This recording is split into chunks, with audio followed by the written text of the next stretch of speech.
Your founder walks into a Monday startup and says four words: AI can do this. By Friday, three people are gone, laptops collected, access revoked, no conversations, no plan. And the part nobody talks about, the roles were never redesigned, the work was never really restructured, the AI was never actually deployed properly. Three people fired, zero problems solved. This isn't a tech story, it's a panic story.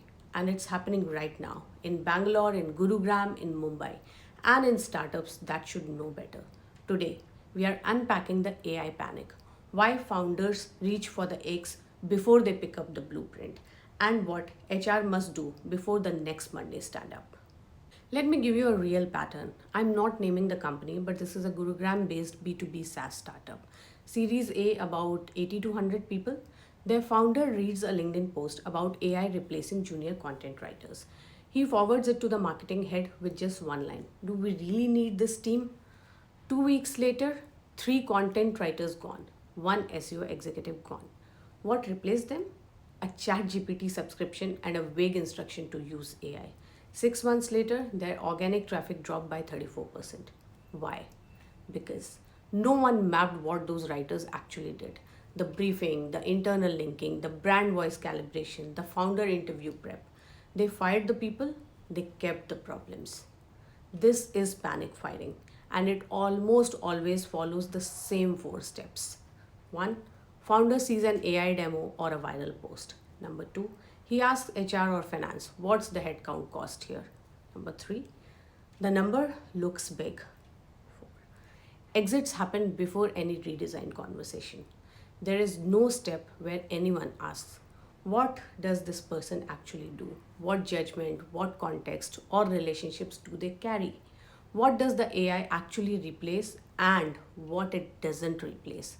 That missing step is where the companies actually bleed. Now, I want to be fair to founders as well, because this panic isn't random, it comes from real pressure. Investors are asking, are you AI native yet? Competitors are announcing AI powered everything. The founder is scared of being the last one to move. And fear is a terrible engineer. The problem is that founders are trained to see headcount as a cost. Every employee is a line item. So, when AI appears to eliminate a line item, the reflex is to act fast and look lean and modern in front of the board. What they are not trained to see is headcount as capability, as institutional knowledge, as the actual delivery infrastructure of the business. And there's something specific to Indian startups here: uncomfortable but real. Most founders have never had a strong HR partner at the table. They've had compliance HR, recruitment HR, admin HR, not strategic HR. So when an AI decision comes up, HR isn't in the room at all.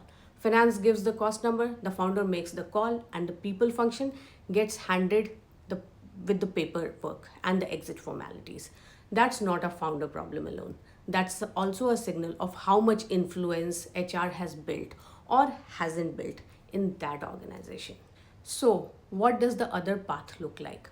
What does a founder look like when they're not panicking? A Pune based HR tech company, about 100 to 150 people, wanted to explore AI in their customer success function. Instead of firing, here's what they did. Number one, they ran a task audit. Every customer support executive listed every task they did in a week, not their job title, their actual task. Then they sorted those tasks into two columns. One, the which required the human judgment, empathy, or relationship, and the other one, the tasks that are repetitive, rule based, or data driven. Column 2 went to AI. Column 1 stayed human but not upgraded. The team was trained to use AI generated account summaries before every client call. They stopped doing manual reporting. They focused entirely on escalation handling and relationship deepening. Result: same headcount, 40% faster resolution time, higher CSAT scores, and the team felt upgraded, not threatened. That's the difference between replacement and reimagination. What was HR's role in that story? Three things. Number one, HR facilitated the task audit. They didn't leave it to the founder's gut or a consultant's slide deck. They owned the process of understanding what people actually do. Number two, HR Design the upskilling, not a generic AI tool workshop. Role map training on the specific tools being deployed. Number three, HR managed the narrative. They communicated very clearly. Here's what's changing, here's what's not changing, and here's how we are investing in you. No Monday morning surprises. If you're in HR and your organization is anywhere near an AI conversation, here are three things you must do, not nice to do, must do. Number one, run a role impact assessment before any AI tool is adopted. For every affected role, map few things: what AI can automate, what it can augment, and what genuinely needs to stay human. If you don't do this, someone else will do it with a spreadsheet and a cost calculator, and that version will not go well for your people. Number two, protect dignity in the process. If a role is required to be changed, if a position needs to close, the person must be treated like a human being, not a deactivated headcount. Real notice, honest conversation, proper offboarding, and internal mobility options before external exits. One Indian startup this year let go of 11 people on a group Zoom call that lasted 4 minutes. 4 minutes, that story traveled. Their next hiring cycle suffered badly. Number three, build your seat at the AI table now. Don't wait to be invited. Show up with data, attrition risk of panic, firing, cost of rehiring, productivity gains from roles where AI was integrated well. Make the business case for doing this right. If HR is only seen as the exit function, you will only be called when the exit is already decided. Now, here's what I want founders to hear, and I say this with genuine respect for what it takes to build something. AI is not going to save companies that doesn't know what its people actually do. The startups that will win with AI are not the ones who cut the headcount fastest. They are the ones who understand their work deeply enough to know what to automate, what to augment, and what to protect. That understanding doesn't live in a ChatGPT demo. It lives in the people who have been doing that work.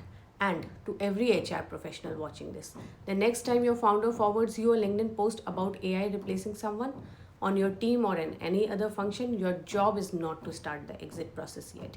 Your job is to walk into that room and say, let's understand what this person actually does first. Then let's figure out how to make them more powerful. That is not resistance to AI. That is how you use AI without burning the house down. If this was useful, share it with one founder or one HR professional who needs to hear it. See you next Saturday.